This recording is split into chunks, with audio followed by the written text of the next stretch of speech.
Welcome to the Winfrey, the Hyatt Regency in Birmingham site of SEC Football Media Days. 4 days now in the books here at SEC Football Media Days. I'm Vince Ferrara alongside Jimmy Hyams, co-host of Sports Talk. And today, 3 teams talked to the media, including South Carolina, Auburn, and then we closed out with a bang, Jimmy Hyams, with Hugh Freeze and Ole Miss. Let's start there. What'd you think of what Hugh Freeze had to say or didn't say today? Well, that was interesting. I know every player on the Ole Miss roster now because he mentioned everybody in an effort to try to limit the amount of questions he was going to be asked. And the first one out of the box is, what do you think about Houston Nutt filing a civil suit? And he said, look, I'd like to talk to you about it, but legally I cannot. So he wasn't able to answer some of those. He said it's had a profound effect on his family, but the Ole Miss administration is behind him. He feels comforted by that. But you also have to wonder now. I remember when this first came out, Hugh Freeze said a lot of these allegations were not under his watch. And then when it came out, yep, they were under his watch. So he said we have to be accountable for it. We have to own up to it. It'll be interesting to see going forward. And then, of course, he's got a team this year that's not going to be eligible for postseason play. It's a self-imposed ban. Now you got to see how to motivate those guys. That's going to be a big challenge for him. Yeah, the players did talk about how, look, they're going to be plenty motivated, and it's going to add importance to those games because it'll be basically bowl games for them. It will be, but I still think it's going to be difficult when you don't have that carrot to be dangled about postseason play. And you stub your toe along the way, how hard is it going to be to get up and be motivated? So I'll be curious to see how they respond to that. Frankly, I don't expect a very good season at Ole Miss. All right, and they're one of the 2 teams to actually bring a sophomore quarterback to Media Days, and Shea Patterson, who we saw today. And then also South Carolina brought a sophomore quarterback in Jake Bentley today. I thought he was really impressive. What did you think of South Carolina as a whole today?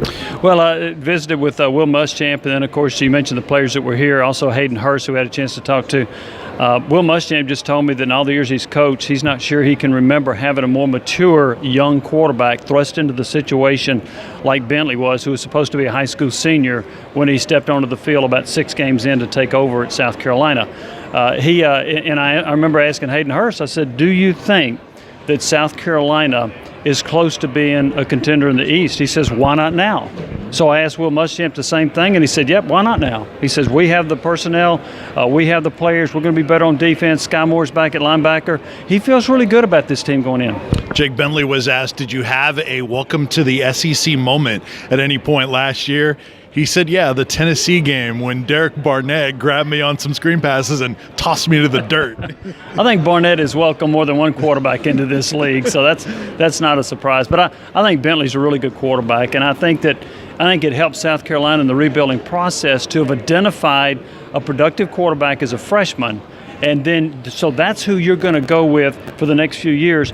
And as Muschamp said, it helps in recruiting skill players. It helps in recruiting offensive linemen. It even helps in recruiting defensive players because they see the promise ahead for South Carolina. We also saw the Auburn Tigers today, a team with a whole lot of expectations this year. Maybe the second best team in the SEC. What'd you think of Gus Malzahn and the group of players? Well, I think that Auburn is the team that is most likely to contend with Alabama for the championship. And now a lot of that's going to rest on the transfer. Now, it was a couple of years ago we heard about how great Jeremy Johnson was and he wasn't worth a flip. Now we're hearing about how great Jared Stidham is. I think there's more evidence that he could be really good based on what he did at Baylor, went to junior college, and now he's at Auburn. He's a much better passer than Sean White, who ended up being the quarterback most of last season. They've got 2 really good running backs, a good offensive line, a good solid defense. They're better at linebacker than they've been. And so I think Auburn feels pretty good about where they are. So I watch for them. I do think that, in my opinion right now, in projecting this, I think Auburn's the second best team in the SEC. Yeah, I would agree with that. Overall, today was day 4. All the teams of players are starting to clear out. Your overall thoughts on Media Days? Well, it's with 14 teams, it's hard to keep up with everything that goes on. But one of the things I'll be interested in, they've changed this a little bit, I believe. So we've already voted on the All-SEC teams. All right, they're not going to release it till tomorrow. Don't expect to see a lot of Tennessee players on there. Even on the ballot, they didn't have a lot of them. At most, you're going to see 3, in my opinion. Evan Berry is a return guy, could be there. Ja'Shawn Robertson might be there. Darren Kirkland Jr. might be there. That's it. Ethan Wolf's not going to be there. There are too many other tight ends ahead of him. So I think you're going to see a lack of Tennessee representation on it. I'll be interested to see where Tennessee's voted. I think Tennessee will come in third. behind Florida and Georgia, in whatever order you put those two. And then after that, but there'll be some people voting for South Carolina and Kentucky, I think, ahead of Tennessee, but I think Tennessee will be third. That should be something else that Butch Jones may use as a motivation. Do you like Tennessee in sort of a underrated type of role? Well, I do. I think you come in with a legitimate chip on your shoulder, unlike Alabama players that say they have a chip on their shoulder. Do you really? You went 15-1, you won the SEC, and you lost the national championship by 1 second, and you got a chip on your shoulder? Really? Now, Tennessee does, because Tennessee did not win the East when it was favored last year. Tennessee loses some impact players. We all know that Dobbs is gone, and Kamara's gone, and Malone is gone, and Barnett's gone.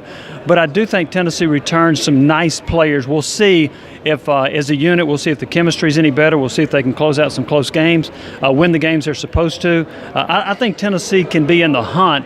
I don't think they're going to win the East, but I think they'll have something to say about who does. All right, who is the Sports Radio WNML MVP of our Media Days coverage? Would that be Blake Hatfield, Jay Leifert, anyone else you want to go with?